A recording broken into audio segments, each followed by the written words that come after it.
नस नस बस जाऊं श्याम, बरस जाऊं रस बन के, तेरे चरण कमल में श्याम, लिपट जाऊं रज बन के, तेरे चरण कमल में श्याम, लिपट जाऊं रज बन के, लिपट जाऊं रज बन के, लिपट जाऊं रज बन के, लिपट जाऊं रज बन के, लिपट जाऊं रज बन के, तेरे चरण कमल में श्याम, लिपट जाऊं रज बन के, तेरे चरण कमल में श्याम, लिपट जाऊं रज बन के, छिन छिन तेरा सुमिरन होवे, छिन छिन तेरा सुमिरन होवे, छिन छिन तेरा सुमिरन होवे, छिन छिन तेरा सुमिरन होवे, हर पल तुम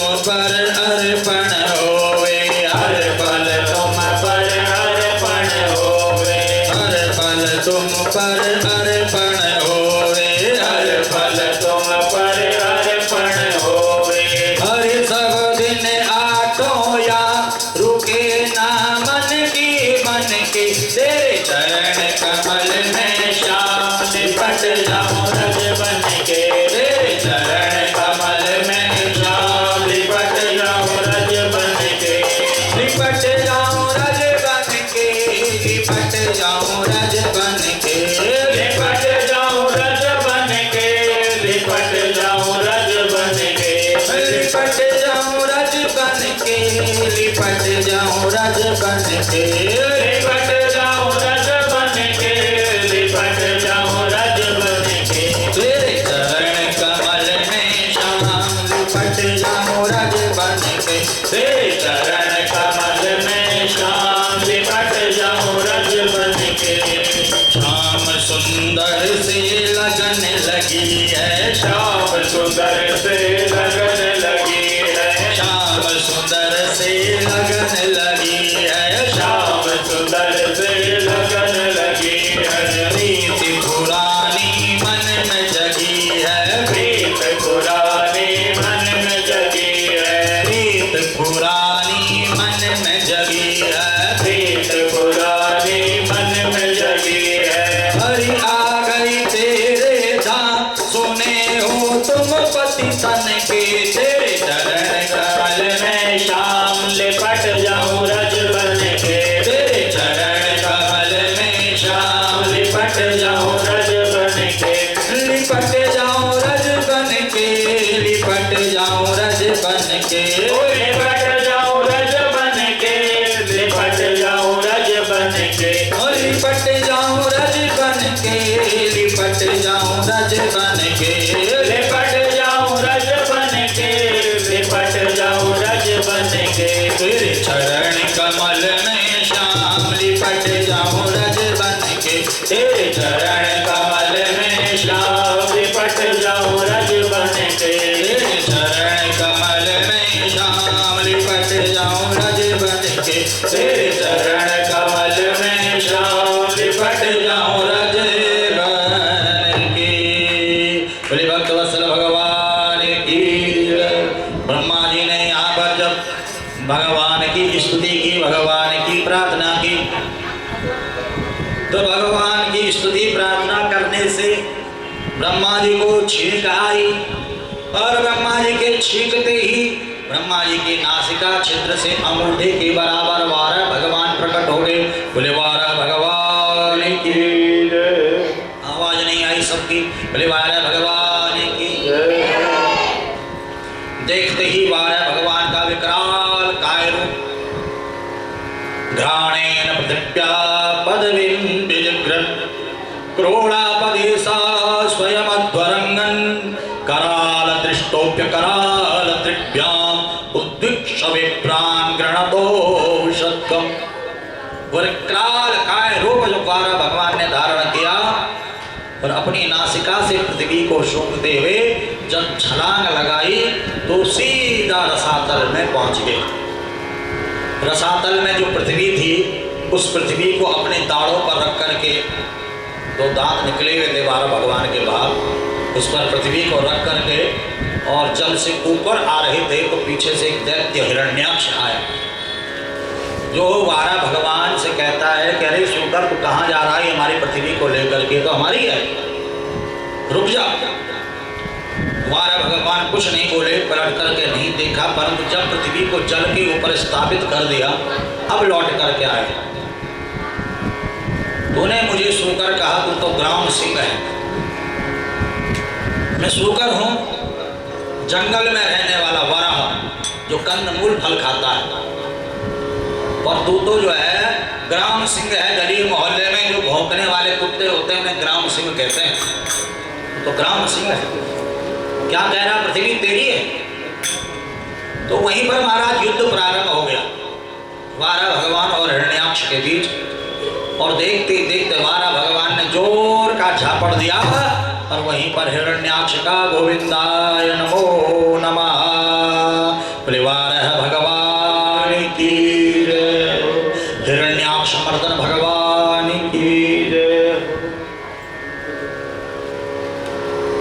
यहाँ पर प्रश्न किया है राजा परीक्षित ने, जब पृथ्वी मिल गई मनुष्य रूपा को, तो उनका वंश आगे कैसे बढ़ा, और ये हिरण्याक्ष कौन है जो कह रहा कि पृथ्वी मिली, इसके बारे में हमें बताओ। तब सुखदेव मुनि कथा का श्रवण करा रहे हैं राजा परीक्षित को। देखिए ये कथा कई जगहों पर चल रही है, एक तो नैमिषारण्य में चल रही है, सोनक आदि 88,000 ऐसी कथा सुन रहे सूत जी से। एक कथा चल रही है हरिद्वार में, सनक संदन सनातन सनत कुमार कथा सुना रहे देवर्षि नारद जी को भक्ति ज्ञान वैराग्य के निमित्त। एक जो है मैत्रेय मुनि कथा सुना रहे विदुर जी को, और एक ही कथा चल रही है सुखदेव मुनि कथा सुना रहे राजा परीक्षित को। अब यहाँ पर राजा परीक्षित प्रश्न कर रहे हैं कि गुरुदेव ये हिरण्याक्ष कौन है जो कह रहा कि पृथ्वी हमारी है।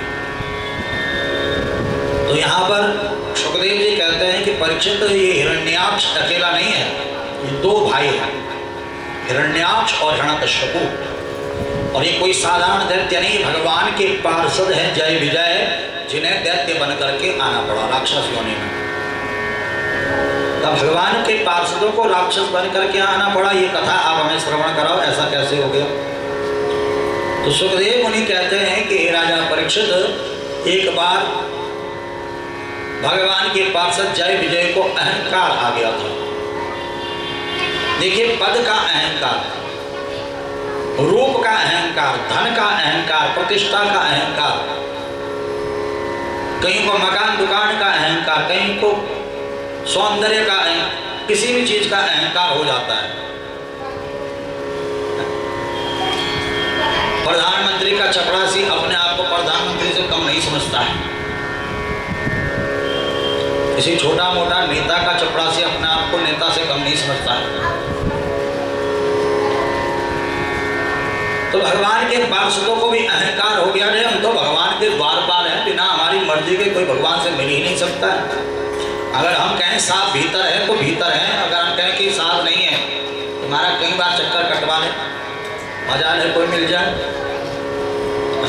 जब तक चपरासी खुश नहीं होता है तब तक सांप जल्दी से मिलते नहीं हैं। चपरासी अगर खुश है तो पहली मुलाकात में सांप से मिलवा देगा, और चपरासी अगर खुश नहीं है तो महाराज ऑफिस के चक्कर काटते रहो, कोई ना कोई बहाना जो है बना करके आपको भगा देगा। इसलिए जो समझदार लोग होते हैं वे सबसे पहले जो चपरासी को ही खुश करते हैं। होता नहीं है, ऐसे होता नहीं होता है। चपरासी चाहे तो ऊपर की फाइल नीचे कर दे, नीचे की ऊपर कर दे।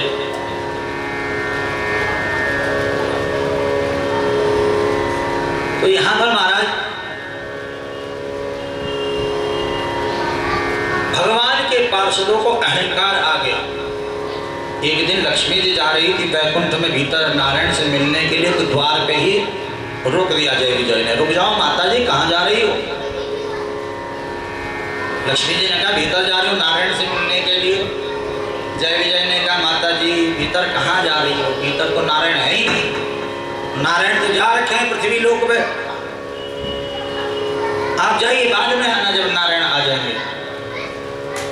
और लक्ष्मी जी जानती हैं कि नारायण भीतर है और चपरासी जो है भीतर जाने नहीं दे रहे, कौन उलझे चपरासी को।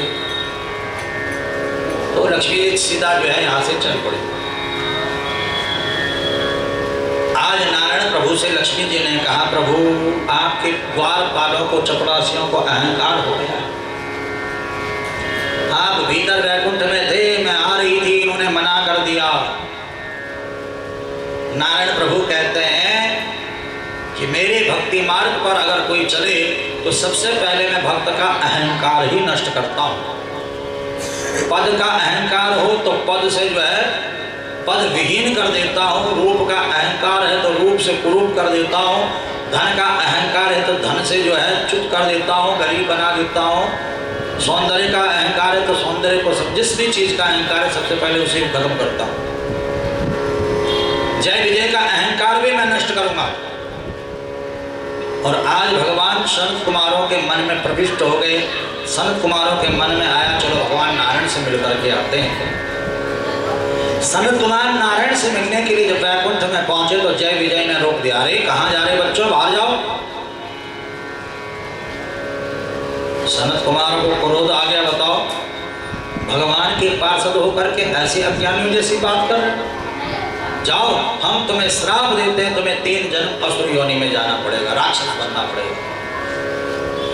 इतने में भगवान नारायण भी दौड़े दौड़े आ गए। नारायण प्रभु के चरण पकड़ दिए महाराज जो है संत कुमारों ने। प्रभु पहली बार इतना गुस्सा आया, क्षमा करो। भगवान कहते हैं ये मेरी ही माया है, मेरी ही लीला है, आपके द्वारा आप अपने पार्षदों को दंड दिलवाना था। जय विजय ने पैर पकड़ करके क्षमा मांगी, प्रभु गलती हो गई। तो भगवान कहते हैं कि मैं ब्राह्मण के वाक्य को, संत के वाक्य को, भक्त के वाक्य को मिथ्या होने नहीं देता हूँ। ध्यान से पाओ अभी यदि मेरी भुजा भी किसी संत भक्त ब्राह्मण का अपमान करे तो मैं अपनी भुजा को ही अपने शरीर से अलग कर देता हूँ। भगवान कहते हैं कि मैं स्वतंत्र नहीं हूँ, अहम भक्त पराधीना, मैं भक्तों के अधीन हूँ, भक्तों की हर एक बात को मैं मानता हूँ। अब सनत कुमारों ने श्राप दिया है 3 जन्म असुर योनि में जाने का, तो तुम्हें जाना ही पड़ेगा। परंतु तुमने पश्चाताप किया है, क्षमा मांगी है, इसलिए मैं 4 जन्म लेकर के आऊंगा तुम्हारे उद्धार के लिए। तो ये वही जय विजय हैं जो हिरण्याक्ष हिरण्यकश्यप बन करके आए, रावण कुंभकर्ण बन करके आए, शिशुपाल दत्त भक्त बन करके आए। और भगवान 4 जन्म कौन कौन से लेकर के आए, का वराह बन करके आए, नरसिंह बन करके आए, राम बन करके आए, कृष्ण बन करके आए। जय विजय का पतन सीधा दिति के गर्भ में हुआ है। दिति कश्यप मुनि की पत्नी है। राजा परीक्षित ने कहा एक ऋषि पत्नी के गर्भ से राक्षसों का जन्म, ऐसा समझ में नहीं आ रहा है, ऐसा कैसे हो गया। सुखदेव मुनि कहते हैं चाहे कोई भी हो, अवश्यमेव भोक्तव्यम कृता कर्म शुभा शुभम, अपने कर्म फल को सबको ही भोगना पड़ता है। बिना कर्म फल भोगे कोई जा नहीं सकता, कोई रह नहीं सकता है। जो जैसा करता है वैसा उसे भोगना पड़ता है। दिति से क्या गलती हो गई जो राक्षसों को जन्म दिया। सुखदेव मुनि कहते हैं कश्यप मुनि की 2 पत्नी है, एक का नाम है अदिति और एक का नाम है दिति। अदिति की इतनी संतानें हुई कि पूरा स्वर्ग देवताओं से भर गया, पर दिति की कोई संतान नहीं हुई और ईर्ष्या करने लग गए दिति से। संध्या के समय पर कश्यप मुनि का हाथ पकड़ लिया कि मुझे संतान चाहिए, गर्भाधान संस्कार करो। कश्यप मुनि ने कहा कि 4 कार्य संध्या के समय पर बिल्कुल नहीं करने चाहिए। चत्वारिमानि कर्माणि संध्यायां परिवर्जय, आहारं मैथुनं निद्रां स्वाध्यायं चतुर्थकम्।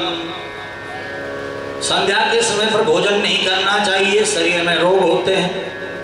सोना नहीं चाहिए, अनेकों दुख तकलीफ आती है। गर्भाधान संस्कार नहीं करना चाहिए, संतान राक्षसी होती है। पढ़ना नहीं चाहिए, विद्या बुद्धि नहीं आती है। क्यों? क्योंकि भगवान शिव अपने गुणों के साथ संध्या के समय पर विचरण करते हैं।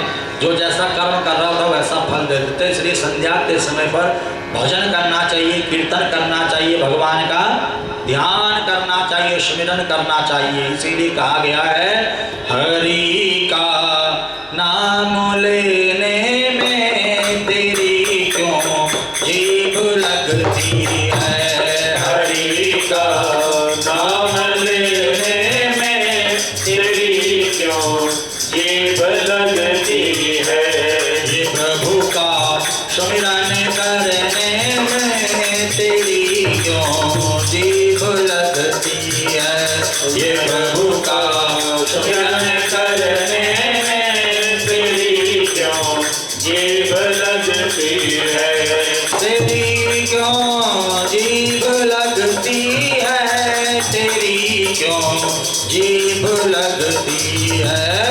तेरी क्यों जीभ लगती है।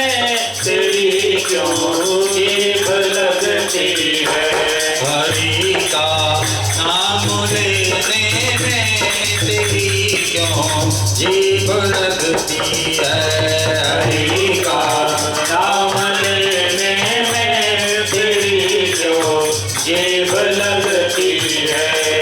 उधर रामा इधर लक्ष्मण, ये बीच में सीता माता है। उधर राम उधर लक्ष्मण, ये बीच में सीता माता है। उधर रामा इधर लक्ष्मण, ये बीच में सीता माता है। उधर राम इधर लक्ष्मण, ये बीच में सीता माता है। उतारे आरती हनुमान, किसी को भक्ति कहते हैं। उतारे आरती हनुमान, किसी को भक्ति कहते हैं। किसी को भक्ति कहते हैं, किसी को भक्ति कहते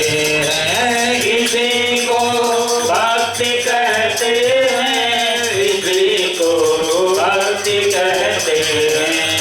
हरि का नाम लेने में तेरी क्यों जीभ लगती है। हरि का नाम लेने में तेरी क्यों जीभ लगती है। ये प्रभु का सुमिरन करने में तेरी क्यों जीभ लगती है। ये प्रभु का सुमिरन करने में तेरी क्यों जीभ लगती है। उधर गौरा इधर शंकर, ये बीच में शिव का मंदिर है। उधर गौरा इधर शंकर, ये बीच में शिव का मंदिर है। उधर गौरा इधर शंकर, ये बीच में शिव का मंदिर है। उधर गौरा इधर शंकर, ये बीच में शिव का मंदिर है। जटा से बह चली गंगा, इसी को शक्ति कहते हैं। जटा से बह चली गंगा, इसी को शक्ति कहते हैं। इसी को शक्ति कहते हैं, इसी को शक्ति कहते हैं। इसी को शक्ति कहते हैं। इसी को शक्ति कहते हैं। हरि का नाम लेने में तेरी क्यों जीभ लगती है। हरि का नाम लेने में तेरी क्यों जीभ लगती है। ये प्रभु का सुमिरन करने में तेरी क्यों जीभ लगती है। ये प्रभु का सुमिरन करने में तेरी क्यों जीभ लगती है। इधर विष्णु उधर लक्ष्मी, ये बीच में हरि का मंदिर है। इधर विष्णु उधर लक्ष्मी, ये बीच में विष्णु का मंदिर है। उतारे आरती कहते हैं उतारे। आरती भजन इसी को भक्ति कहते हैं। इसी को भक्ति कहते हैं, इसी को शक्ति कहते हैं। इसी को भक्ति कहते हैं, इसी को शक्ति कहते हैं। इसी को भक्ति कहते हैं, इसी को शक्ति कहते हैं। इसी को भक्ति कहते हैं, इसी को शक्ति कहते हैं। हरि का नाम लेने में तेरी क्यों जीभ लगती है। हरि का नाम लेने में तेरी क्यों जीभ लगती है। ये प्रभु का सुमिरन करने में तेरी क्यों जीभ लगती है। ये प्रभु का सुमिरन करने में तेरी क्यों जीभ लगती है। तेरी क्यों जीभ लगती है, तेरी क्यों जीभ लगती है। तेरी क्यों जीभ लगती है, तेरी क्यों जीभ लगती है। हरि का नाम लेने में तेरी क्यों जीभ लगती है। हरि का नाम लेने में तेरी क्यों जीभ लगती है। तेरी क्यों जीभ लगती है, तेरी क्यों जीभ लगती है। बोले भक्तवत्सल भगवान की जय। चत्वारिमानि कर्माणि संध्यायां परिवर्जे आहारं मैथुनं निद्रां स्वाध्यायं चतुर्थकम्। संध्या के समय पर हरि का नाम, भगवान का नाम, भगवान का भजन करना चाहिए, क्योंकि संध्या के समय पर भगवान शिव अपने गणों के साथ विचरण कर रहे होते हैं।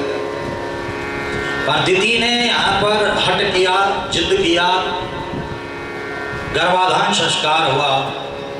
जय विजय का पतन वैकुंठ से सीधा दिति के गर्भ में हुआ।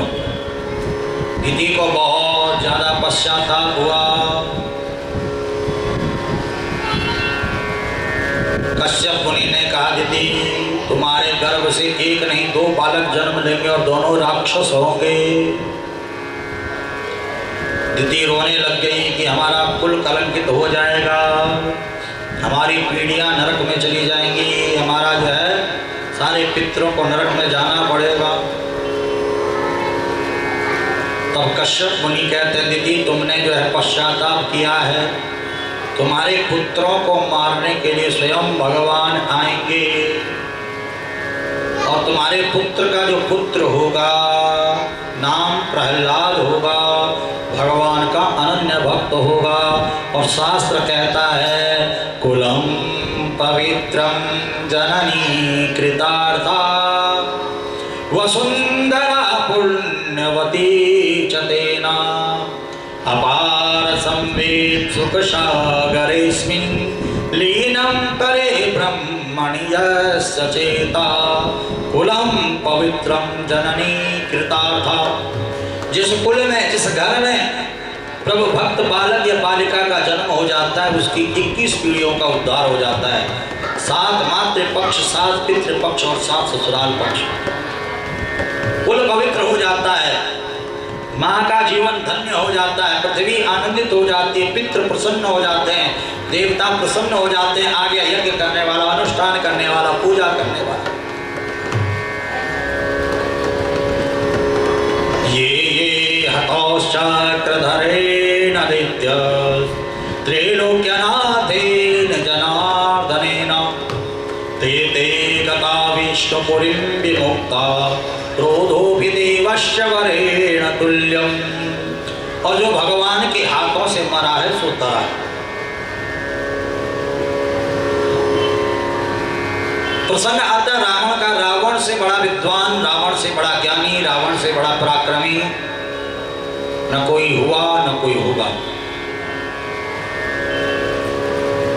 रावण इतना विद्वान था कि स्वयं ब्रह्मा जी आकर के रावण के दरबार में वेद पाठ करते थे। स्वयं शंकर जी अपनी हाजिरी, अपनी उपस्थिति लगाते थे, वहां पर आशीर्वाद देने आते थे। नवग्रह वहीं पर बंधे हुए थे।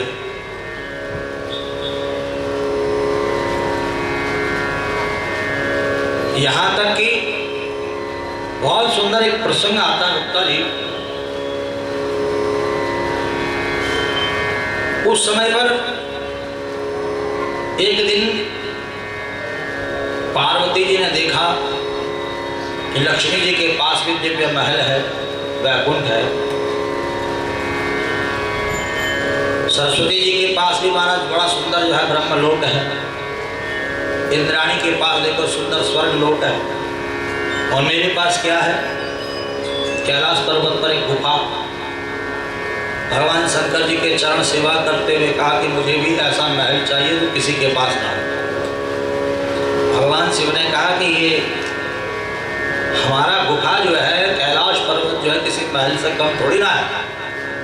और भाग्य से ज़्यादा और वक्त से पहले कभी किसी को कुछ नहीं मिलता है। भाग्यम फलत सर्वत्र न च विद्या न च पौरुषम समुद्र मथने जाता हरि लक्ष्मी शिव विषम। भाग्य बड़ा बलवान है। पार्वती ने कहा भोले बाबा ज्यादा बातें मत बनाओ, मुझे ऐसा महल चाहिए जो किसी के पास ना हो। अब पार्वती जी जब नहीं मानी तो भोले बाबा ने कहा ठीक है पार्वती, पत्नी के आगे पति को झुकना ही पड़ता है, तो पत्नी की हर एक इच्छा पूरी करनी पड़ती है। तो भोले बाबा ने कहा ठीक है, विश्वकर्मा जी को आज्ञा दे दी कि ऐसा महल बना दो जो किसी के पास ना हो। विश्वकर्मा जी ने भोले बाबा की आज्ञा से सुंदर लंकापुरी का निर्माण किया है, स्वर्ण की लंका। पार्वती ये लो तुम्हारे लिए महल बनवा दिया, लंका बनवाई सोने की। पार्वती जी ने कहा कि ऐसे कैसे, गृह प्रवेश भी तो करवाना है। भोले बाबा ने कहा पार्वती कहाँ गृह प्रवेश के चक्कर में पड़ रही हो? अरे महल मिल गया, सीधा चलो भीतर करो, सारी सुविधाएं। नहीं नहीं नहीं नहीं, गृह प्रवेश तो करा नहीं। भोले बाबा ने बार बार मना किया पर पार्वती नहीं मानी। भोले बाबा ने कहा ठीक है गृह प्रवेश, सब जानते हो, तुमने तो सब पता है भूत भविष्य वर्तमान का, वो सब जानते हैं। भोले बाबा ने कहा ठीक है, गृह प्रवेश कराना तो किसी साधारण से पंडित जी को बुला लो। कहा नहीं, पंडित जी भी ऐसे चाहिए कि इस समय को उनसे बड़ा कोई विद्वान ना हो, जो सबसे बड़े विद्वान हो वही पंडित जी चाहिए, उन्हीं से गृह प्रवेश कराना है। अरे नहीं पार्वती क्या बात कर रही हो, क्या जिद कर रही हो? अरे किसी साधारण से पंडित जी को बुला लो। आना ना, ठीक है भैया। उस समय पर सबसे बड़े विद्वान जो है रावण थे। रावण को जो है गृह प्रवेश के लिए पंडित जी के रूप में नियुक्त किया गया। विधि विधान से जो है पूजा संपन्न हुई। पार्वती जी ने कहा दक्षिणा देनी है, और दक्षिणा भी मुंह मांगी देनी है। भोले बाबा हंसने लगे, मुंह मांगी दक्षिणा के चक्कर में मत पड़ो, लिफाफा बना दो, लिफाफा बना करके अपनी इच्छा से श्रद्धा अनुसार दे दो, पंडित जी को माथा टेको और विदा करो। ना जो पंडित जी मांगेंगे वही दक्षिणा दूंगी, क्योंकि पंडित जी को खुश करके भेजना है। अगर नाराज होकर के चले गए तो हमारा गृह प्रवेश अधूरा रह जाएगा। मुंह मांगी दक्षिणा देनी है। भोले बाबा मना करते रहे पर पार्वती कहाँ मानने वाली, होनी तो बड़ी बलवती होती है। भोले बाबा ने कहा ठीक है, फिर तो जो मांगना है तो पंडित जी मांगेंगे तो दे दे। फिर तो पार्वती जी ने कहा पंडित जी बहुत सुंदर आपने मंत्र उच्चारण किया, बहुत सुंदर पूजा किया, मैं दक्षिणा देना चाहती हूँ, जो आपकी इच्छा हो दक्षिणा मांग लो। रावण ने कहा माता जी ठीक है, आप दक्षिणा देना चाहती हो तो संकल्प करो। पार्वती जी ने संकल्प के लिए जल लिया और रावण ने संकल्प करा दिया कि लंका जो है मैं दक्षिणा में देती हूँ। और महाराज जो है रावण ने दक्षिणा में वो लंका ही ले ली। इतने बड़े विद्वान रावण थे जो स्वयं शिव का जो है ग्रह प्रवेश कर रहे हैं और दक्षिणा में ही जो है वो ग्रह घर ही मांग लिया, लंका ही मांग लिया। तो क्या रावण को ये नहीं पता है कि राम नारायण है, राम भगवान है? रावण क्या ये नहीं जानता था? रावण को पता है कि राम जो है नारायण है, भगवान है, और जो राम का भजन करता है वो तर जाता है, वो वैकुंठ चले जाता है।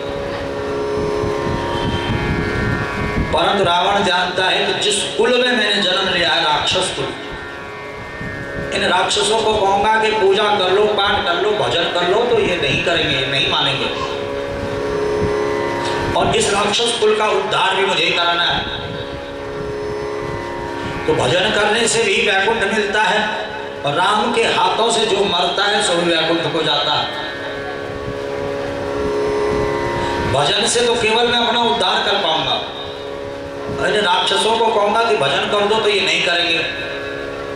तो युद्ध क्यों ना राम से द्वेष करो, युद्ध करो और इन राक्षसों को राम के हाथों मरवाओ, ताकि इन राक्षसों का भी उद्धार हो जाए।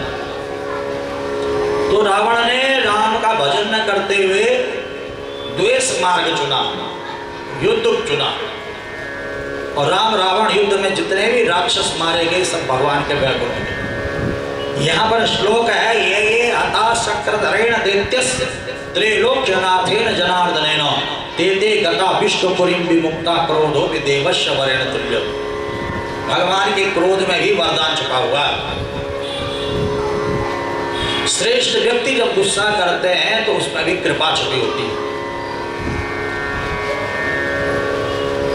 जैसे माता पिता कभी बच्चों को डांटते हैं तो माता पिता के डांट में भी कृपा छुपी हुई है कि आज ये गलती कर रहे हैं, कल ये गलती ना करें, इनका जीवन सुंदर हो, अच्छा हो। जब हम स्कूल में जाते हैं तो हमारे गुरुजन हम पर गुस्सा करते हैं तो उसमें भी कृपा छुपी होती है, ताकि दोबारा से ये गलती ना करें, होमवर्क पूरा करके आए, क्लास में रोज आए, एब्सेंट ना हो। अब यहाँ पर महाराज देवी देवता भी क्रोध करते हैं तो उसमें भी कृपा छुपी होती है। जय विजय का पतन दिति के गर्भ में हुआ, 100 वर्ष तक दिति ने गर्भ को धारण करके रखा। 100 वर्ष के बाद जब दिति ने गर्भ को जन्म दिया तो जन्म लेते बड़े विकराल काय 2 बालक, एक का नाम हिरण्याक्ष, एक का नाम हिरण्यकश्यप। हिरण्यकश्यप स्वर्ग में जाकर के बैठ गया कि ये स्वर्ग मेरा है, और हिरण्याक्ष ने पृथ्वी को पकड़ा और रसातल में चले गए, पृथ्वी मेरी। और आज भगवान वाराह बन करके आए, पृथ्वी को जल के ऊपर स्थापित किया और हिरण्याक्ष का वध किया। बोले वाराह भगवान की। सबकी आवाज नहीं आई, क्या बात है? बोले वाराह भगवान की। राजा परीक्षित ने कहा, गुरुदेव जब पृथ्वी जो है मनु शत्रुपा को मिल गई तो आगे मनु शत्रुपा का वंश कैसे बढ़ा, ये कथा आप हमें श्रवण करो। तो मनु महाराज कहते हैं कि मनु, यहाँ पर सुखदेव महाराज कहते हैं, सुखदेव मुनि कहते हैं कि मनु महाराज के यहाँ पर सर्वप्रथम 3 कन्याओं का जन्म हुआ है। आपूति देवहूतिश्च प्रसूति रीति विश्रुता। मनु महाराज अपनी बेटी के विवाह के लिए बड़े चिंतित थे, क्योंकि प्रत्येक माता पिता को यही इच्छा होती है कि हमारी बच्ची को, हमारी बिटिया को अच्छा घर मिले, अच्छा वर मिले, अच्छा ससुराल मिले। क्योंकि ससुराल में बेटियों को जब थोड़ा सा भी दुख होता है तो माता पिता की नींद उड़ जाती है, चैन खो जाता है, सुख चैन सब समाप्त हो जाता है। और बेटी अगर ससुराल में खुश है तो माता पिता की खुशी का कोई ठिकाना नहीं रहता है, उनकी प्रसन्नता का कोई ठिकाना नहीं रहता है। इसलिए प्रत्येक माता पिता चाहते हैं कि हमारी बच्ची को, हमारी बिटिया को अच्छा घर, अच्छा वर मिले, अच्छा ससुराल। मनु शत्रुपा भी अपनी बेटी के विवाह के लिए चिंतित थे, तो वहीं पर देवर्षि नारद जी का आगमन हुआ। श्रीमन नारायण नारायण नारायण, श्रीमन नारायण नारायण नारायण, भजमन नारायण नारायण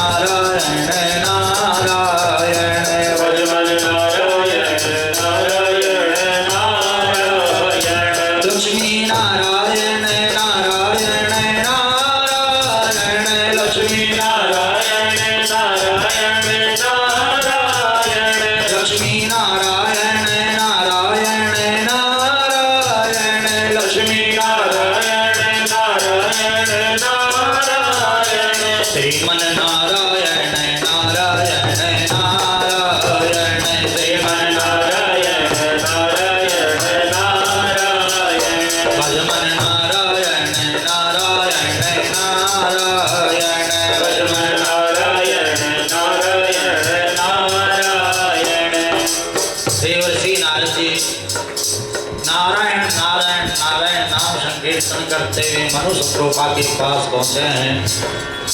मनु महाराज ने नारद जी का खूब स्वागत संस्कार किया, जलपान कराया। देवर्षि नारद जी ने कहा, मनु महाराज क्यों चिंता कर रहे हो? कहा, मुझे अपनी बेटी देवहूति के लिए विवाह की चिंता हो रही है, अच्छा वर मिले, अच्छा घर मिले। देवर्षि नारद जी कहते हैं कि मनु महाराज चिंता छोड़िए, वन में कर्दम मुनि तपस्या कर रहे हैं।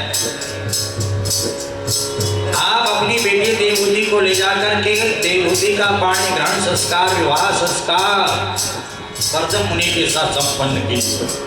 वो आपकी बेटी देवहूति के लिए उपयुक्त है। और यहाँ पर यह कह करके नारद जी चल पड़े कर्दम मुनि के पास। भजमन नारायण नारायण नारायण, भजमन नारायण नारायण नारायण, श्रीमन नारायण नारायण नारायण, श्रीमन नारायण नारायण नारायण, शंकर नारायण नारायण नारायण, ओ शंकर नारायण नारायण नारायण, राम नारायण नारायण नारायण, राम नारायण नारायण नारायण, श्रीमन नारायण नारायण नारायण, श्रीमन नारायण नारायण नारायण, नारायण नारायण कहते हुए कर्दम मुनि के पास पहुंच गए, जहां पर कर्दम मुनि तपस्या कर रहे थे। नारद जी ने कर्दम मुनि से कहा, मुनिवर नेत्र खोलिए। कर्दम मुनि ने नेत्र खोला। नमो नारायण नमो नारायण। नारद जी ने कहा, तपस्या कर रहे हो? कर्दम मुनि ने कहा, हाँ मैं तप कर रहा हूँ। पत्नी मनोरमाम देहि मनोवृत्तिनुसारणिं तारणिं दुर्ग संसार सागरस्यो कुलोद्भव। जो मनोनुकूल हो, जो कुल का उद्धार करने वाली हो, सुंदर सुशील हो,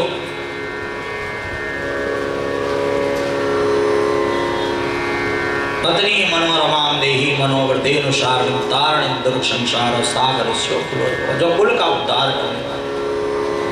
पत्नी और धर्म पत्नी में थोड़ा सा अंतर बताया गया है। संत महापुरुष कहते हैं गुप्ता जी, पत्नी पाती नामक नरक में ले जाती है और धर्म पत्नी समस्त नरकों से भगवान के धाम को ले जाती है। पत्नी कौन है? का जो रात को 1-1, 2-2 बजे तक मोबाइल चलाती है, सुबह 11-11 बजे 12-12 बजे उठती है, बिना नहाए धोए बिना पूजा पाठ के खाने पीने लग जाती है, जो हर समय जो है होटलों में क्लबों में ही घूमती फिरती रहती है, खुद भी नरक में जाती है और अपने पति को अपने कुल को नरक में ले जाती है। और धर्मपत्नी कौन है? जो समय से सोती है और सुबह ब्रह्म मुहूर्त में जगती है, स्नान करती है, पूजा पाठ करती है, बच्चों को सुबह जल्दी उठाती है, बच्चों को भी पूजा पाठ के लिए प्रेरित करती है, पति को सुबह जल्दी उठाती है, जल्दी उठो जी बहुत देर हो गई, नहाओ धो, भगवान सूर्य को जल चढ़ाओ, चलो मेरे साथ मंदिर चलो, भोले बाबा का अभिषेक करना है, पूजन करना है। अजी आज पूर्णमासी घर पे कथा होनी चाहिए, आज सुंदरकांड का पाठ होना चाहिए, नवरात्रि चल रहे हैं, नवरात्रि में देवी का पाठ होना चाहिए, श्रीमद् भागवत कथा होनी चाहिए, राम कथा होनी चाहिए, अखंड रामायण होना चाहिए।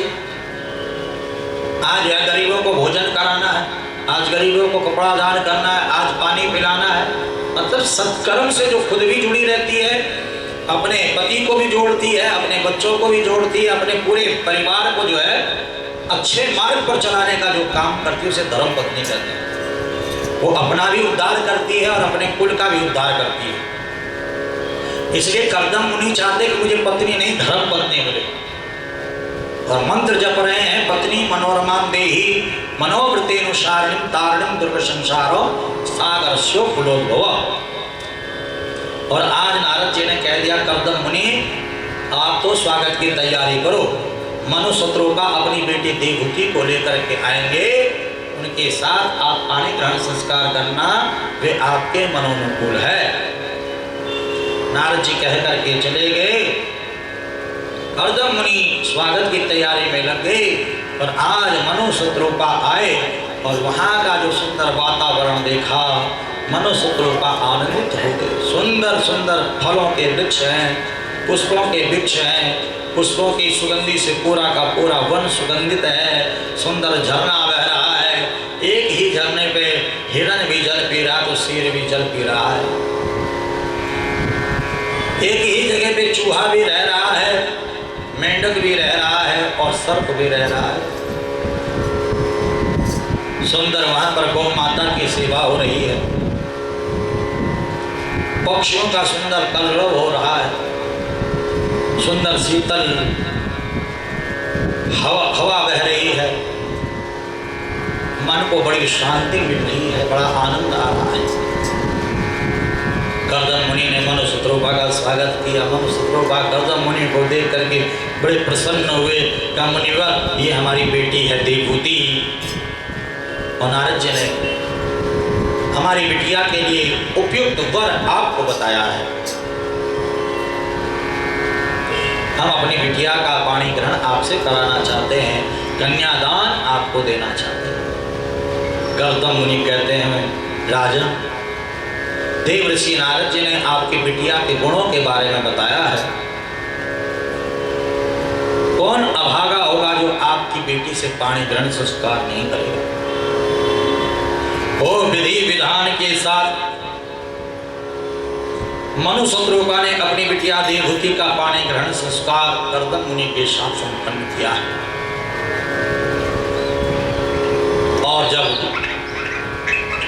पाणी ग्रहण संस्कार करके अपनी बेटी को समझा करके रथ पर सवार हुए तो अपनी बहर्षमतीपुरी को पहुंचे।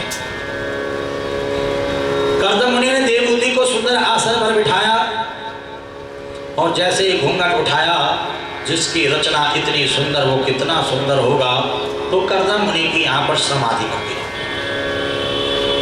30,000 वर्षों के बाद जब समाधि से उठे तो कर्दम मुनि ने देखा एक जर्जर का एक बूढ़ी सेवा में लगी पड़ी है। कर्दम मुनि ने पूछा, देवी तुम कौन हो? कहा स्वामी आप मुझे पहचानिए, मैं देवहूति हूं। आज से 30,000 वर्ष पूर्व मेरे माता पिता मुझे आपके पास लेकर के आए थे और मेरा पाणी ग्रहण संस्कार आपके साथ कराया था, मुझे पहचानिए।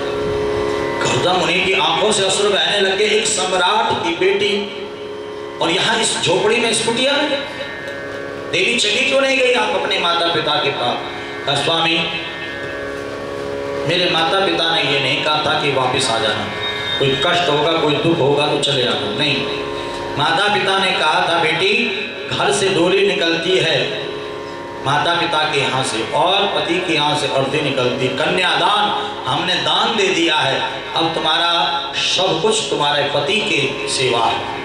काय वचन मन पति पद प्रेमा अंध बधिर क्रोधी जड़हीना। अब तुम्हें पति की सेवा करनी है, सास ससुर की सेवा करनी है, अपने घर को तुम्हें मंदिर बनाना है। यहां तक कहा गया है कि स्त्री का जो गुरु है वह उसका पति है। पति को ही गुरु मान करके पति की सेवा करनी चाहिए और पति को ही परमेश्वर मान करके पति की सेवा करनी चाहिए। आजकल आप लोग देख रहे होंगे समाज में बहुत सारी घटनाएं घट रही हैं। बहुत सारी माताएं बहनें हैं, कहना तो नहीं चाहिए पर फिर भी हम कह देते हैं, घर में पति को देती है गालियां और जाकर के गुरुजी करती है, गुरुजी के पैर दबाती है, गुरुजी की सेवा। अरे पति की सेवा करोगे तो तब जाकर के स्वर्ग मिलेगा। पति को ही अपना परमेश्वर मानो, अपना गुरु मानो। कहीं भटकने की आवश्यकता नहीं है, कहीं जाने की आवश्यकता नहीं। परंतु समय बड़ा उल्टा चल रहा है, देखा दिखाई का समय चल रहा है। अच्छा पड़ोसन ने गुरुजी बनाए हैं तो मैं भी गुरुजी बनाऊंगी, तो एक फैशन सा चल रहा है। तो मैं यहाँ पर आप लोगों से कहना चाहता हूँ, यहाँ पर वैसे तो देखा जाए तो बहुत कम संख्या में भक्त हैं, परंतु ये कथा जो है रिकॉर्ड हो रही है और ये हमारा फेसबुक और यूट्यूब पर भी चलेगी, तो वहाँ पर भी काफ़ी भक्त जो है इस कथा को सुनते हैं। तो उन तक भी ये संदेश इस कथा के माध्यम से पहुंचाने का कार्य होता है कि धर्म से जुड़िए, धर्म के मार्ग पर चलिए, धर्म का अनुसरण करिए, शास्त्र जो करने को कहता वो कीजिए, शास्त्र जो कार्य करने की आज्ञा नहीं देता उसको बिल्कुल मत कीजिए। शास्त्र ही हमारे गुरु हैं, शास्त्र ही हमारे को जो अच्छे मार्ग पर चलाने का कार्य करते हैं और शास्त्र ही हमें परमात्मा से मिलाने का काम करते हैं। शास्त्र विरुद्ध आचरण हमें बिल्कुल भी नहीं करना चाहिए। तो शास्त्र कहता है कि सर्वप्रथम अपने पति की सेवा, सास ससुर की सेवा, बच्चों का पालन पोषण, घर गृहस्थी को संभालना यही स्त्री का सबसे बड़ा धर्म है, सबसे बड़ा दायित्व है। यहाँ पर देवहूति कहती है कि मेरे माता पिता ने कहा था कि बेटी पति की सेवा करना, और मैं अपने माता पिता की आज्ञा का पालन करते हुए आपकी सेवा में तत्पर रही। आप समाधि में रहे तो मैं आपके चरणों में बैठ करके माला झूली लेकर के भजन करती। जब भूख लगती तो वृक्षों से फल तोड़ करके लाती, आपके चरणों में अर्पण करके उस प्रसाद को पा लेती। प्यास लगती तो झरने का जल लेकर के आती, उसको पी लेती। नींद आती तो आपके चरणों में ही सो जाती। इस प्रकार से कब 30,000 वर्ष बीत गए मुझे पता ही नहीं चला। कर्दम मुनि की आंखों से अश्रु बहे और वहीं पर बिंदु सरोवर बन गया। कर्दम मुनि ने अपने तप बल से एक विमान को उत्पन्न किया जिसका नाम है कामक विमान। देवहूति का हाथ पकड़ा, सरोवर में डुबकी लगाई, विमान पर सवार हुए। कर्दम मुनि 18 वर्ष के तो देवहूति 15 वर्ष की हो गई। समस्त भोगों का उपभोग किया। 9 कन्याओं का जन्म हुआ है। यहाँ पर मरीचि को कला, अत्रि को अनुसुईया, अंगिरा को सरधा, पुलहस्त को यहाँ पर हविर्भू, पुलह को गति, कौतु को क्रिया, भृगु को ख्याति, वशिष्ठ को अरुंधति, अथर्वा को यहाँ पर शांति नामक कन्या, 9 कन्याओं का विवाह 9 ऋषियों के साथ संपन्न किया। स्वयं भगवान नारायण बेटा बन करके आए हैं, नाम कपिल है। बोले कपिल देव भगवान की जय हो। सबकी आवाज नहीं आई। बोले कपिल देव भगवान की जय। कर्दम मुनि जानते हैं और कहते हैं कि बेटा मैं जानता हूं तुम नारायण हो, मैं वन में जाकर के भजन करूंगा, तुम अपनी माँ का ध्यान रखना। ये कह करके कर्दम मुनि वन को चल पड़े। देवहूति ने अपने बेटे को सुंदर स्नान कराया, सुंदर आसन पर बिठाया। कहा बेटा मैं जानती हूँ तुम नारायण हो, मुझे ज्ञान दो। कपिल देव कहते हैं श्रीमद् भागवत महापुराण के 3 स्कंद के 25वें अध्याय का 42वां श्लोक है। कपिल देव कह रहे माँ मद भयात वाति वापोयम सूर्यस्तपति मद भयात वर्षत इंद्रो दहत्याग्ने मृत्युश्चरित मद भयात। माँ मेरे भय से वायु चल रही है, सूर्य तप रहा है, इंद्र वर्षा कर रहा, अग्नि जल रही है, मृत्यु भी मेरे भय से प्राणियों का संहार करती है, सर्वत्र विचरण करती है। और मेरे भय से मेरे भक्तों के पास यम के दूत कभी नहीं जाते हैं। इसलिए मेरे नाम संकीर्तन के द्वारा बड़ी सरलता के साथ मेरे चरण में आ जाते हैं, फिर मैं उनका उद्धार कर देता हूँ। संसार में मनुष्य का परम पुरुषार्थ यही बताया गया है कि वह निष्काम भक्ति के साथ, निष्काम भाव के साथ अपने मन को मेरे चरणों में समर्पित कर दे, परम गति को वह प्राप्त हो जाता है। माँ मुझे पाने के 9 मार्ग हैं, श्रवणम कीर्तनम विष्णु स्मरणम पाद सेवनम अर्चनम वंदनम दास्यम सत्यम आत्मनिवेदनम। ये 9 मार्ग हैं। श्रवणम कथा को सुनो, कीर्तन को सुनो, भजन को सुनो, जहां भी सौभाग्य मिले सुनो, हरि चर्चा सुनो। कीर्तनम सुनाओ, कथा सुनाओ, भजन सुनाओ, प्रभु चर्चा दूसरे को सुनाओ। सुनना अच्छा लगता तो सुनो, और सुनाने में आनंद आता तो सुनाओ। नहीं सुनने में मन लग रहा, नहीं सुनाने में मन लग, स्मरण करो। एक जगह पर बैठ करके उसका चिंतन, उसका ध्यान, उसका स्मरण करो। नहीं मन लग रहा ध्यान में तो सेवा करो। नर सेवा ही नारायण सेवा है। जहां भी सेवा का मौका मिले, सेवा का संकल्प लेकर के आगे बढ़ो। अर्चना, शाम सुबह भगवान की आरती करो, वंदना करो। स्तुतियां, बड़ी सुंदर सुंदर स्तोत्र हैं, बड़े सुंदर सुंदर श्लोक हैं। न श्लोकों का, स्तुतियों का पाठ करो। दास बन करके, उनके सेवक बन करके उनके शरण में रहो। उनसे संबंध जोड़ो। सख्यम त्वमेव माता च पिता त्वमेव बंधु च सखा त्वमेव विद्या द्रविणं त्वमेव सर्वं मम देव देवा। केवल बोलना ही नहीं है, उसको, उस रिश्ते को, उस संबंध को निभाना भी है। भगवान से संबंध जोड़ो।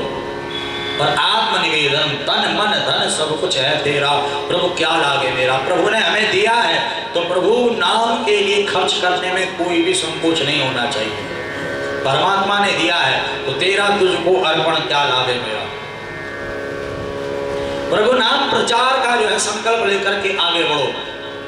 कभी कथा करवाओ, कभी कीर्तन करवाओ, कभी जागरण करवाओ, कभी भजन संध्या, कभी सुंदरकांड का पाठ, कभी अखंड रामायण का पाठ, कभी देवी भागवत, कभी राम कथा, कभी शिव कथा। ये पुराणों की चर्चा, हरि चर्चा जो है आपके द्वारा होती रहनी चाहिए।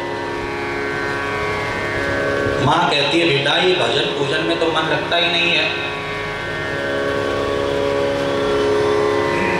अभ्यास के साथ, जितासना जित श्वासो जित संगो जितेंद्रिय।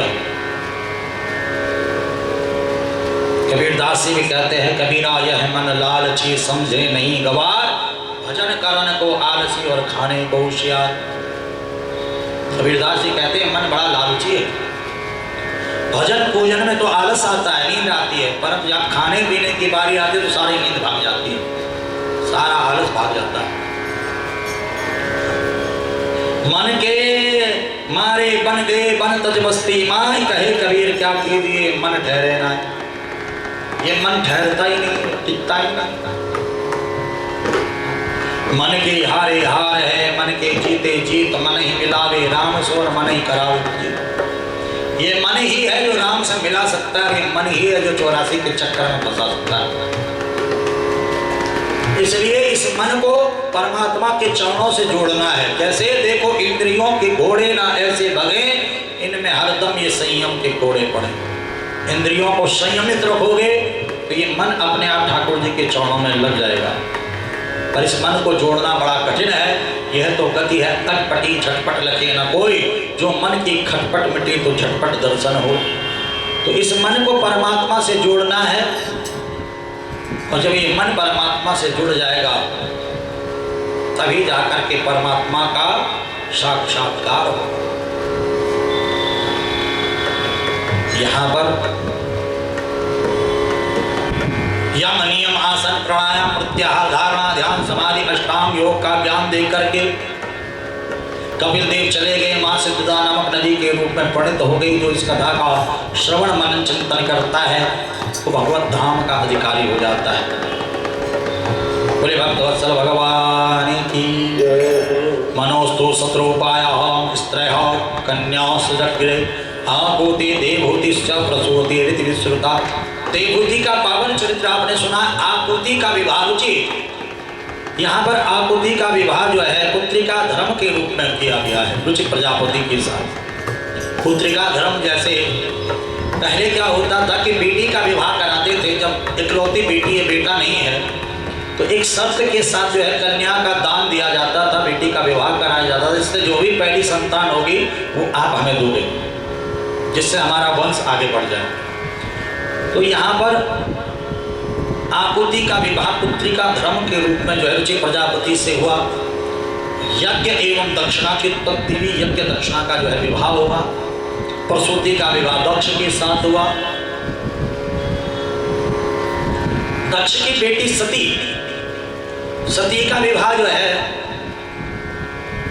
भगवान शिव के साथ संपन्न हुआ। दक्ष प्रजापति पद पर नियुक्त किया गया। दक्ष प्रजापति ने एक सभा बुलाई, सब उस सभा में उपस्थित थे। दक्ष देर से उस सभा में आया और दक्ष ने देखा सब उठ करके मेरा स्वागत कर रहे हैं। ब्रह्मा जी मेरे स्वागत में नहीं उठे, कोई बात नहीं, मेरे पिताजी हैं। ये विष्णु मेरे स्वागत में नहीं उठे, कोई बात नहीं, ये मेरे दादाजी हैं। और ये शिव, ये मेरे स्वागत में नहीं उठा, इसको तो मैंने अपनी बेटी का दान दिया है। दामाद में और बेटे में कोई अंतर नहीं होता है। इसने मेरा स्वागत नहीं किया। दक्ष ने शिव को बहुत ज्यादा अपशब्द कहे हैं। शिव तो कुछ नहीं बोले, परंतु शिव गणों से रहा नहीं गया। शिव गणों ने श्राप दे दिया कि हे दक्ष, तू बहुत मैं कर रहा है। जब हम श्राप देते हैं तेरे धड़ से बकरे का सर लग जाए।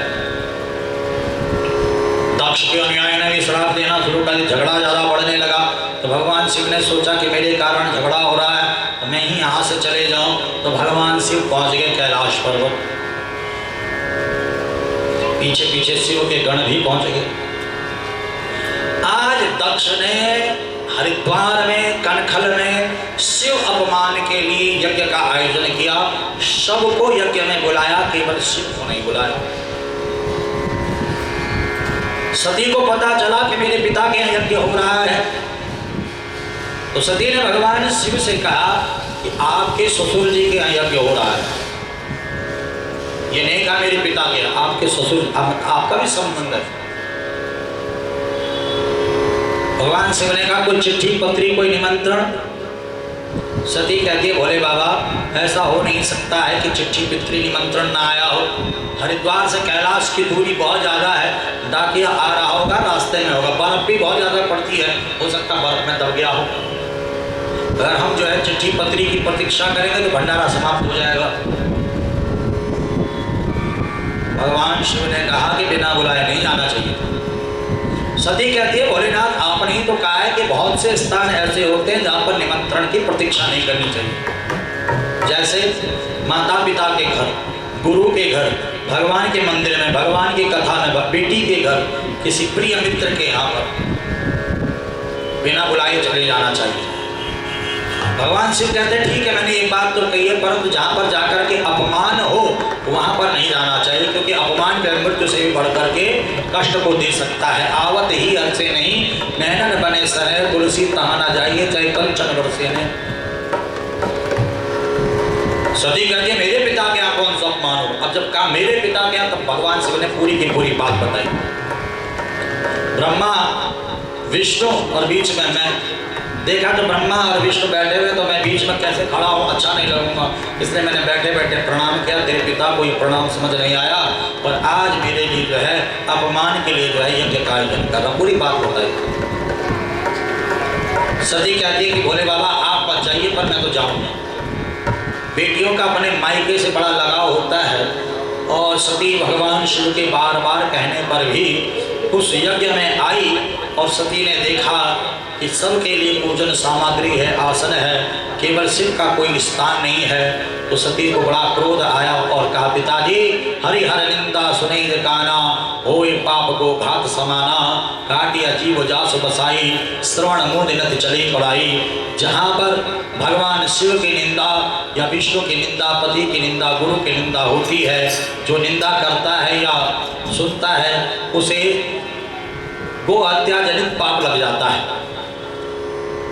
सामर्थ्य हो तो निंदा करने वाले की जीभ नोच लो और सामर्थ्य न हो तो कान बंद करके चले जाओ। पिताजी सामर्थ्य तो मेरे में इतना है कि अभी महाप्रलय कर दूं, पर नहीं आपको मैं कुछ नहीं कर सकती क्योंकि आप पिता हो। परंतु शिवद्रोही की पुत्री भी मैं कैसे कहलाऊं, इसलिए अपने आप को ही मिटा देती हूँ। और सती ने वहीं पर योगाग्नि में अपने शरीर का त्याग किया। शिव को जब इस बात का पता चला अपनी जटाओं में से केश उखाड़ करके पृथ्वी पर पटका, वीरभद्र का प्रादुर्भाव हो गया। बोल शंकर भगवान हर हर। भगवान शिव ने कहा जाओ वीरभद्र जाकर के दक्ष यज्ञ को विध्वंस कर आओ। आगे आगे वीरभद्र तो पीछे पीछे शिवगण। हरिद्वार करके संपूर्ण यज्ञ को विध्वंस कर दिया। किसी का हाथ तोड़ दिया, किसी का पैर तोड़ दिया, किसी का नाक तोड़ दिया। दक्ष के धनुष को पकड़ करके सर को उखाड़ करके वीरभद्र ने यज्ञ कुंड में स्वाहा कर दिया। सब के सब कैलाश पर्वत पहुंचे। जिनके अंग भंग हुए थे वे सब कैलाश पर्वत पहुंचे और भगवान शिव की स्तुति की है। ब्रह्म मुरारी सुरार्चित लिंगम निर्मल भासित शोभित लिंगम। ब्रह्म मुरारी सुरार्चित लिंगम निर्मल भासित शोभित लिंगम। जन्म दुःख विनाशक लिंगम तत प्रणमामि सदा शिवलिंगम। तत प्रणमामि सदा शिवलिंगम। देव मुनि प्रवराजित लिंगम कामदहन करुणाकर लिंगम। रावण दर्श विनाशन लिंगम तत प्रणमामि सदा शिवलिंगम। सर्वसुगंधि सुलेपित लिंगम बुद्धि वर्धन कारण लिंगम। श्वेतसुरासुर वंदित लिंगम तत प्रणमामि सदा शिवलिंगम। कनक महामणि भूषित लिंगम फणिपति वेशित शोभित लिंगम। राक्षसयाज्ञ विनाशन लिंगम तत प्रणमामि सदा शिवलिंगम। कुंकुम चंदन लेपित लिंगम पंकजहार सुशोभित लिंगम। संचित पाप विनाशन लिंगम तत प्रणमामि सदा शिवलिंगम। देवगणाचित सेवित लिंगम भावे भक्ति विरेव च लिंगम। दिनकर कोटि प्रभाकर लिंगम तत प्रणमामि सदा शिवलिंगम। अष्टदलो परिवेष्टित लिंगम सर्वसमद्भव कारण लिंगम। अष्टदलेन्द्र विनाशन लिंगम तत प्रणमामि सदा शिवलिंगम। सुर गुरु सुरवर पूजित लिंगम सुरवन पुष्प सदार्चित लिंगम। परम परमात्मक लिंगम तत प्रणमामि सदा शिवलिंगम। ब्रह्म मुरारी सुरार्चित लिंगम निर्मल भासित शोभित लिंगम। जन्म दुःख विनाशक लिंगम तत प्रणमामि सदा शिवलिंगम। तत प्रणमामि सदा शिवलिंगम। तत प्रणमामि सदा शिवलिंगम। तत प्रणमामि सदा शिवलिंगम। लिंगाष्टकम् इदं पुण्यं यः पठेत् शिवसन्निधौ शिवलोकं वाप्नोति शिवेनाशः मोदितः। बोले शंकर भगवान की। क्षणे रुष्टे क्षणे तुष्टे रुष्टे तुष्टे क्षणे क्षणे। भगवान शिव बड़े ही कृपालु बड़े ही दयालु हैं। पल में नाराज तो पल में प्रसन्न भी हो जाते हैं। प्रसन्न होकर के सबको स्वस्थ किया। हरिद्वार आकर के दक्ष के धड़ से बकरे का सर जोड़ करके जीवन दान दे दिया। वहीं पर भगवान नारायण प्रकट हो गए। नारायण प्रभु ने कहा मांगो भैया क्या वरदान चाहिए। तो सभी ने भगवान नारायण की स्तुति की है।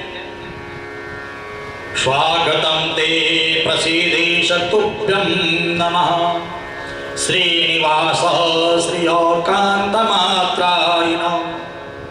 त्वामृतेधीश नागेर मुखे शोभिते शीर्षहीनाकबन्धो यथा पूरुष। त्वं क्रतुस्त्वं हविस्त्वं हुताशस्वयं त्वं हि मन्त्रः शमिद्धर्वपात्राणि च।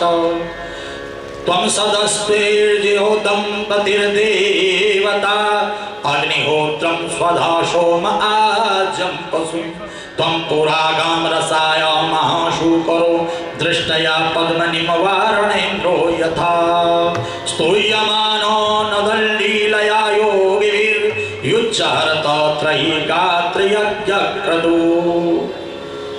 हे नारायण प्रभु, आप ही यज्ञ की चरु हो, यज्ञ की समिधा हो, यज्ञ के कर्ता, यज्ञ की भोक्ता, आप ही यज्ञ नारायण हो।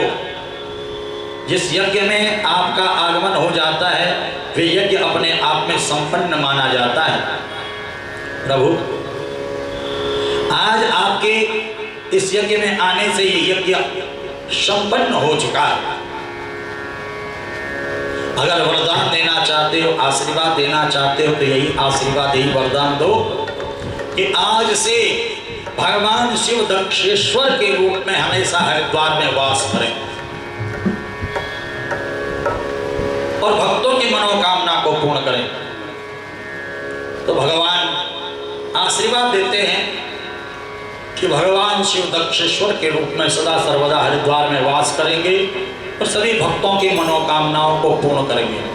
तो तब से भगवान शिव दक्षेश्वर महादेव के रूप में हरिद्वार में कनखल में विराजमान हैं और जो भी भक्त सच्ची श्रद्धा भक्ति से दक्षेश्वर भगवान की पूजा अर्चना करता है, भगवान दक्षेश्वर भगवान शिव भक्तों की समस्त मनोकामनाओं को पूर्ण करते हैं। और भक्त बड़े प्रेम से कहते भी हैं, गाते हैं, शिव को मनाते हैं। एक बहुत ही प्रसिद्ध भजन है, सभी लोग इस भजन को गाते भी, माताएं विशेष रूप से कीर्तनों में इस भजन को गाती हुई भगवान शिव की स्तुति प्रार्थना करते हुए शिव को मनाती हैं। कौन सा भजन है? शिव शंकर चले कैलाश बूंदिया पढ़ने लगी, शिव शंकर चले कैलाश बूंदिया पढ़ने लगी, शिव शंकर चले कैलाश बूंदिया पढ़ने लगी, शिव शंकर चले कैलाश बूंदिया पढ़ने लगी, बूंदिया पढ़ने लगी, बूंदिया पढ़ने लगी, बूंदिया पढ़ने लगी, बूंदिया पढ़ने लगी, शिव शंकर चले कैलाश बूंदिया पढ़ने लगी, शिव शंकर चले कैलाश बूंदिया पढ़ने लगी। गौरा जी ने गोदी हरि हरि मेहंदी, गौरा जी ने गोदी हरि हरि मेहंदी, गौरा जी ने गोदी हरि हरि मेहंदी, गौरा जी ने गोदी हरि हरि मेहंदी, शिव शंकर ने गोदी भांग बूंदिया पढ़ने लगी, शिव शंकर ने गोदी भांग बूंदिया पढ़ने लगी, शिव शंकर चले कैलाश बूंदिया पढ़ने लगी, शिव शंकर चले कैलाश बूंदिया पढ़ने लगी। गौरा जी ने खींच ली हरि हरि मेहंदी, गौरा जी ने खींच ली हरि हरि मेहंदी, गौरा जी ने खींच ली हरि हरि मेहंदी, गौरा जी ने खींच ली हरि हरि मेहंदी, शिव शंकर ने खींच ली भांग बूंदिया पढ़ने लगी, शिव शंकर ने खींच ली भांग बूंदिया पढ़ने लगी, शिव शंकर चले कैलाश बूंदिया पढ़ने लगी, शिव शंकर चले कैलाश बूंदिया पढ़ने लगी। गौरा जी की उग गई हरि हरि मेहंदी, गौरा जी की उग गई हरि हरि मेहंदी, गौरा जी की उग गई हरि हरि मेहंदी, गौरा जी की उग गई हरि हरि मेहंदी, शिव शंकर की उग गई भांग बूंदिया पढ़ने लगी, शिव शंकर की उग गई भांग बूंदिया पढ़ने लगी, शिव शंकर की उग गई भांग बूंदिया पढ़ने लगी, शिव शंकर की उग गई भांग बूंदिया पढ़ने लगी, शिव शंकर चले कैलाश बूंदिया पढ़ने लगी, शिव शंकर चले कैलाश गोरा जी ने काट लई हरी हरी मेहंदी गोरा जी ने काट लई हरी हरी मेहंदी हरी हरी मेहंदी हरी हरी मेहंदी हरी हरी मेहंदी हरी हरी मेहंदी गोरा जी ने काट लई हरी हरी मेहंदी गोरा जी ने काट लई हरी हरी मेहंदी शिव शंकर ने काट लई भांग बूंदिया पड़ने लगी शिव शंकर ने काट लई भांग बूंदिया पड़ने लगी शिव शंकर ने काट लई भांग बूंदिया पड़ने लगी शिव शंकर ने काट लई भांग बूंदिया पड़ने लगी शिव शंकर चले कैलाश बूंदिया पड़ने लगी शिव शंकर चले कैलाश बूंदिया पड़ने लगी गोरा जी ने पीस ली हरी हरी मेहंदी गोरा जी ने पीस लाई हरी हरी मेहंदी गोरा जी ने पीस ली हरी हरी मेहंदी गोरा जी ने पीस ली हरी हरी मेहंदी शिव शंकर ने पीस लई भांग बूंदिया पड़ने लगी शिव शंकर ने पीस लाई भांग बूंदिया पड़ने लगी शिव शंकर चले कैलाश बूंदिया पड़ने लगी शिव शंकर चले कैलाश बूंदिया पड़ने लगी गोरा जी ने लगाई लई हरी हरी मेहंदी गोरा जी लगाई लई हरी हरी मेहंदी शिव शंकर ने पी लई भांग बूंदिया पड़ने लगी शिव शंकर ने पी लाई भांग बूंदिया पड़ने लगी शिव शंकर चले कैलाश बूंदिया पड़ने लगी शिव शंकर चले कैलाश बूंदिया पड़ने लगी गोरा जी की रच गई हरी हरी मेहंदी गोरा जी की रच गई हरी हरी मेहंदी गोरा जी की रच गई हरी हरी मेहंदी गोरा जी की रच गई हरी हरी मेहंदी शिव शंकर को चढ़ गई भांग बूंदिया पड़ने लगी शिव शंकर को चढ़ गई भांग बूंदिया पड़ने लगी शिव शंकर को चढ़ गई भांग बूंदिया पड़ने लगी शिव शंकर को चढ़ गई भांग बूंदिया पड़ने लगी शिव शंकर चले कैलाश बूंदिया पड़ने लगी शिव शंकर चले कैलाश बूंदिया पड़ने लगे नमः शिवाय ओम नमः शिवाय हर हर बोले नमः शिवाय नमः शिवाय ओम नमः शिवाय हर हर बोले नमः शिवाय नमः शिवाय ओम नमः शिवाय हर हर बोले नमः शिवाय ओम नमः शिवाय ओम नमः शिवाय हर हर बोले नमः शिवाय दक्षिण शिवाय ओम नमः शिवाय हर हर बोले नमः शिवाय नमः शिवाय ओम नमः शिवाय हर हर बोले नमः शिवाय ओम नमः शिवाय ओम नमः शिवाय हर हर बोले नमः शिवाय नमः शिवाय ओम नमः शिवाय हर हर बोले नमः शिवाय दक्षेश्वराय शिव दक्षेश्वराय हर हर बोले नमः शिवाय दक्षेश्वराय शिव दक्षेश्वराय हर हर बोले नमः शिवाय दक्षेश्वराय शिव दक्षेश्वराय हर हर बोले नमः शिवाय दक्षेश्वराय शिव दक्षेश्वराय हर हर बोले नमः शिवाय नमः शिवाय ओम नमः शिवाय हर हर बोले नमः शिवाय नमः शिवाय ओम नमः शिवाय हर हर बोले नमः शिवाय नमः शिवाय ओम नमः शिवाय हर हर बोले नमः शिवाय नमः शिवाय ओम नमः शिवाय हर हर बोले नमः शिवाय गोपेश्वराय शिव गोपेश्वराय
जन्मोत्सव है। बहुत सुंदर सुंदर लीलाएं कल यहाँ पर ध्रुव जी का चरित्र, प्रहलाद जी का चरित्र, यहाँ पर स्वर्ग नरक के जो आए हुए लोग हैं, रह रहे लोग हैं, जाने वाले हैं, उनके बारे में चर्चा।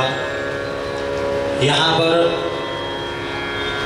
समुद्र मंथन की कथा, गजेंद्र मोक्ष की कथा और राम जी के चरणों में प्रणाम करते हुए कन्हैया का जन्मोत्सव हम और आप मनाएंगे।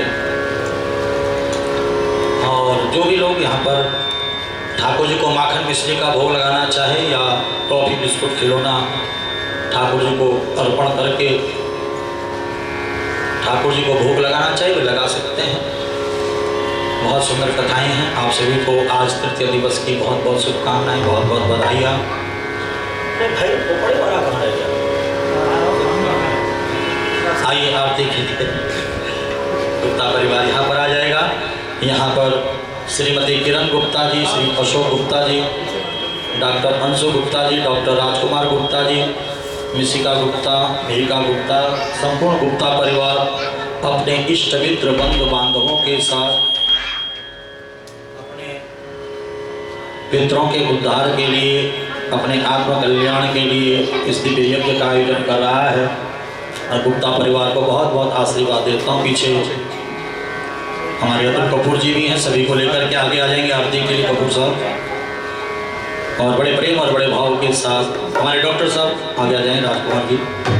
हरिओम चंद्रमा मनसो जात चक्षुः सूर्यो अजायत श्रोत्रादायुष प्राणश मुखा दग्निरजायत।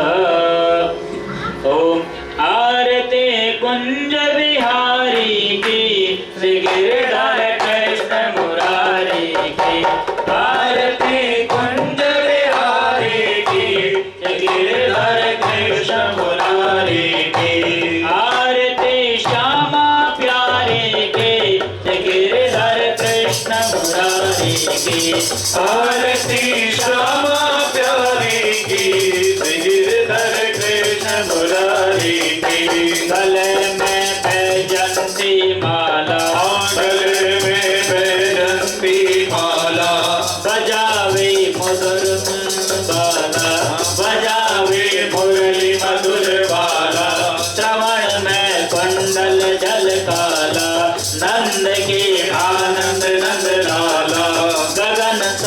अंग कांचकारी, राधिका चमक रही लाले, लसन में ठाड़े बनमाले, भ्रमर से अलग कस्तूरी तिलक, चंद्र से झलक ललित छवि श्यामा प्यारी के, गिरिधर कृष्ण मुरारी के, आरती कुंज बिहारी के, गिरिधर कृष्ण मुरारी के, कनकमय मोर मुकुट दिल से, देवता दर्शन को करते, गगन सौ सुमन रात भर से, बजे मुरतंग मधुर मृदंग, वालने संग अतुल रस गोप कुमारी के, गिरिधर कृष्ण मुरारी के, आरती कुंज बिहारी के, गिरिधर कृष्ण मुरारी के, जहाँ से